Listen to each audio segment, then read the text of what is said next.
Hello everybody and welcome back. We are on day 5 of the Enlightenment. Day 5 of this PowerPoint. We are nearing the end of the second week of our Enlightenment unit. Remember, day 1 that we went over this PowerPoint, we went over the Enlightenment overview. Then on Monday of this week, we talked about John Locke and Thomas Hobbes. Then we talked about Montesquieu and Rousseau. Yesterday we talked about women in the Enlightenment, like Mary Wollstonecraft. And today we are talking about Adam Smith and the Economic Enlightenment. I've been telling you guys that this was about more than just society and the government. The economy was going to be in there somewhere. Bam, doing it today. We're going to talk about the Enlightenment and Adam Smith and what he had to say about the Enlightenment. So I'm going to go get the lights and we are going to get started.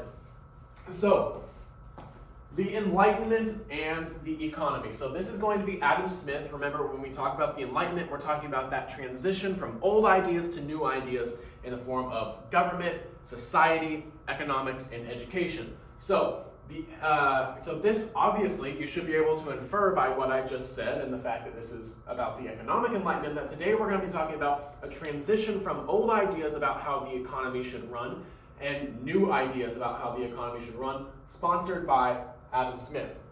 Remember, if you look at those Google Forms for today, there are no questions on there because I'm going to be asking the questions as we go through these slides. So be prepared for me to ask you questions. There will be 5 of them throughout. So, a new economic thinking. So economists applied reason to their study of economics during the Enlightenment. Adam Smith and a group of French thinkers urged economies that operated with very little government control. So Adam Smith and other French thinkers are going to urge governments to take their hands off the economy. Just let the economy run. With very, very little government control, they believe that economies will prosper and things will run a lot smoother if the government would just step out of the way of the economy. So Adam Smith is going to write the book, The Wealth of Nations, in 1776. He believes that the economy will run best off of self-interest. So your self-interest is to have a prominent place in society and make money. He believes that people's self-interest will best run the economy, not the government. He believes in the invisible hand theory, which is the power of the market. That's sort of supply and demand. We're going to get into the invisible hand theory at the end of this lesson, so we'll come back to that. The wealth of nations and gross domestic product. So this concept is going to destroy mercantilism. So what mercantilism was it was a system of government where or system of economy, I guess, where the government really controlled what was happening in the economy. They controlled everything. They controlled how much they had, how much they would sell it for. It was all run through the government. And his idea would destroy that form of an economy. And he believed in a laissez-faire tax policy. Laissez-faire essentially means hands-off. The direct translation will go over and what it specifically means, but laissez-faire, hands-off, let things run for itself. So, coming at you with some questions here. Today's video is probably going to be pretty quick. There's not a whole lot of slides to go over, so there are 2 questions on this slide. Pretty easy questions. Number 1, what was the name of Adam Smith's book? You don't have to think too hard on that one. What was the name of his book? And number 2, what economic system does the Wealth of Nations attempt to destroy? So, what economic system does it destroy? That's number 2. Number 1 was, what was the name of the book? All right, so more about Adam Smith. So Adam Smith believed that governments should not get involved in the economy.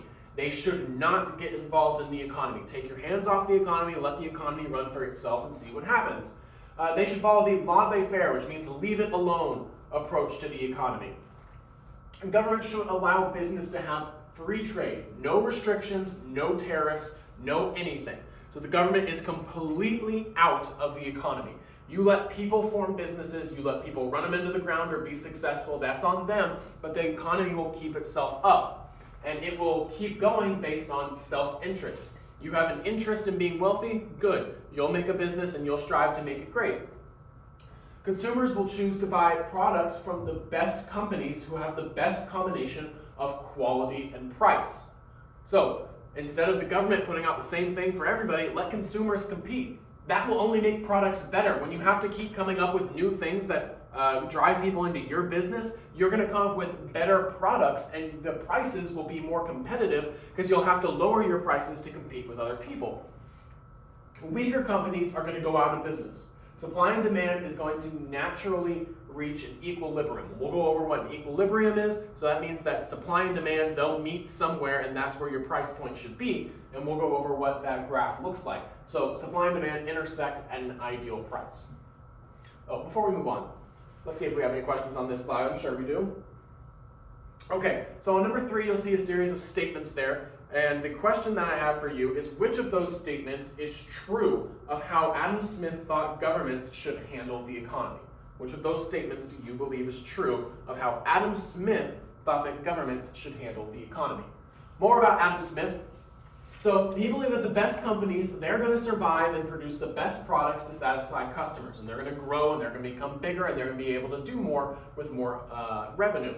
And of course, like we said, unsuccessful companies, they're going to go bankrupt, and they'll die out, and then they will become consumers rather than producers. So the best companies are going to survive and produce the best products to satisfy the customers. The market is naturally regulated by the laws of supply and demand. That means that there doesn't need to be other laws. They are naturally regulated. And government does not need to come up with more laws to interfere with supply and demand. They are going to naturally control the market. Supply and demand are they're just concepts, but they will guide the economy to where it needs to be. He also believed in allowing free trade, which means leave it alone. Capitalism is going to produce the greatest wealth. So Adam Smith is a big advocate of capitalism, which is essentially a free trade in a free market. Adam Smith also showed that Enlightenment ideals of reason, liberty, and progress could be used to improve the economy. So remember, these Enlightenment ideas that we're talking about, human nature, all men is born free, these ideas, they can apply to the economy too. The economy should be free. Leave it alone. Government needs to be very limited in terms of its government power, especially in the economy, as Adam Smith sees it. Oh, we'll go back. And then we have one more question on this slide. Okay, so according to Adam Smith, what happened to the best companies in a free market economy? What should happen to the best companies in a free market economy? All right, so I told you that we would get back to this in the invisible hand theory, and here we are. So Adam Smith is going to argue that the free market automatically regulates supply and demand for goods and services. So you don't need extra laws to regulate supply and demand because it's going to do it for you. He wrote about an invisible hand that makes these balances occur. So when demand for a product increases, random product, let's say ketchup. So if you're in a place where people really, really like ketchup, then the quantity will increase because more people want it, and the price will increase because you can charge people for more if they want the product. Now, if people don't like ketchup wherever you are, if the demand meaning people who want it, if that is going down, then the quantity is going to decrease because less people want it. So you don't need to keep as much of it around. And the price is also going to decrease because you can't ask as much for it. Now, the supply. So we have supply and demand. Let's go over supply. If the supply of something increases, if instead of having 5 bottles of ketchup left let's change it up. Let's go with toilet paper. Let's go with toilet paper since we've been in a pandemic. So supply increases. So if there are 1,000 rolls of toilet paper in Walmart, then the quantity is great. So there's a lot of toilet paper there. But that also means that you can't charge as much for it because it's so easy to get. Now, if the supply decreases, if there's only 5 packs of toilet paper left at Walmart, then the quantity is going down, which means the price can go up. You can charge a lot for it because it's harder to get. So let's think of iPhones. So let's think about the iPhone 1. When the first iPhone first came out, the demand for it was very high, which means that they wanted to produce a lot of it and they wanted to charge a lot for it. Now, for a regular iPhone, nobody really wants the first iPhone. So the quantity, they're not making a whole lot of them anymore, and they're not charging a whole lot for it.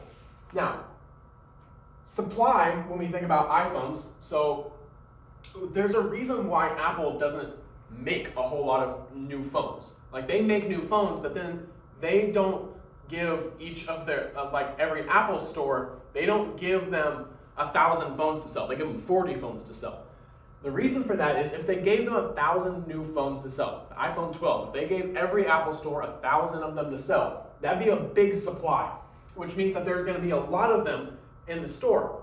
But that also means that they can't charge as much for them because they're so easy to get. So they only give them 40, so the supply goes down. And because of that, yes, the quantity is lower, but the price is increased. So you can charge more because you don't have a whole lot of them out there and they're harder to get. So that can be reflected in this graph. So over here on the left, you have the price level. So this is what the price is, and this is a real GDP, which essentially just means amount. So this blue line right here is the supply of a product. This red line is the demand of a product. So as you see, as demand goes up, the price falls. Wait a minute. No, I'm sorry. As demand goes up, the price is also going to go up, and as supply goes up, the price level is going to go down. And so you see here that they meet in an equilibrium. Wherever the demand meets the supply line, that's where your price should be. So this is how much of it you should produce, and this is what you should charge. That's essentially what Adam Smith is saying. So if we go back to the invisible hand theory, I have one question. According to the invisible hand theory, what happens as demand increases? What happens as demand increases? That is your last question, and that is the last bit of information I have for you today. So, today's assignment, there's a Google form posted on our Google Classroom page. After you have finished watching the video, fill out the Google form to get today's points. Mark yourself as present in Infinite Campus. Let me know if you have any questions, comments, or concerns about today's video. Send me an email if you want to meet up. I would be happy to send you a Google Meet link, and we can have office hours. I have office hours all day tomorrow on Friday, so please just let me know if you need to meet. And if you don't have any questions and you finish today's assignment, then you are done for the day. And I will see you guys tomorrow. Later, Wildcats.